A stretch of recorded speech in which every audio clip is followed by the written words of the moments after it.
As far as the instructor cadre at the Bell Training Academy and what we present to the customer, we have instructors from a variety of backgrounds.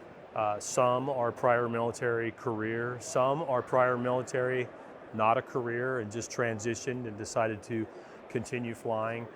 Some are civilian. They come from the civilian industry and they have a depth of experience doing long line, doing 135 operations, doing HAA operations, some even law enforcement operations. So they bring that wealth of experience to the academy. But all of us together combined have thousands, hundreds of thousands of hours of experience across the industry, across the military. More importantly, and one of the things that I think is a hallmark of the Bell Training Academy, is all of our instructors find that instruction, flight instruction and teaching is a passion. That is what they do. That is what they love to do. That is their calling.